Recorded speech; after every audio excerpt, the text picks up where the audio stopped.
ബംഗളൂരു നെലമംഗലയിൽ സ്വകാര്യ ടൂറിസ്റ്റ് ബസ്സിന് തീപിടിച്ചു. ബസ് ഇലക്ട്രിക് പോസ്റ്റിൽ ഇടിച്ചതിന് പിന്നാലെയാണ് തീപിടിച്ചത്. ബസ്സിലുണ്ടായിരുന്ന 30 യാത്രക്കാരും സുരക്ഷിതരാണ്. KB ശ്രീധരൻ വിവരങ്ങളുമായി നമുക്കൊപ്പമുണ്ട്. ശ്രീധരൻ, ഈ സ്വകാര്യ ടൂറിസ്റ്റ് ബസ്സിന് തീപിടിച്ചുണ്ടായ അപകടത്തിൽ ഈ യാത്രക്കാരെല്ലാവരും സുരക്ഷിതരാണ്. 30 പേരുണ്ടായിരുന്നു എന്നാണല്ലോ ശ്രീധരൻ നൽകുന്ന വിവരം. യാത്രക്കാരെല്ലാം സുരക്ഷിതരാണ്. 30 പേരാണ് ബസ്സിലുണ്ടായത്. ബംഗളൂരു തുങ്കൂരു ദേശീയപാതയിലാണ് ഈ അപകടം നടക്കുന്നത്. നെലമംഗല, അതായത് ബംഗളൂരു നഗരത്തിനോട് ചേർന്നുള്ള നെലമംഗലയിലാണ് തീപിടുത്തമുണ്ടായത്. ബസ് ഇലക്ട്രിക് പോസ്റ്റിൽ ഇടിച്ചതിന് പിന്നാലെ പെട്ടെന്ന് തീപിടിക്കുകയായിരുന്നു.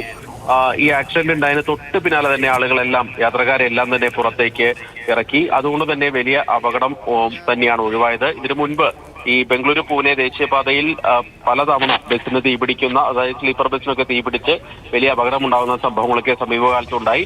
ഏതായാലും പെട്ടെന്ന് തന്നെ ഈ ആളുകളെ പുറത്തിറക്കാനായത് വലിയ അപകടം തന്നെയാണ് ഒഴിവാക്കിയത്. ശരി, KB ശ്രീധരനാണ് വിവരങ്ങൾ നൽകിയത്.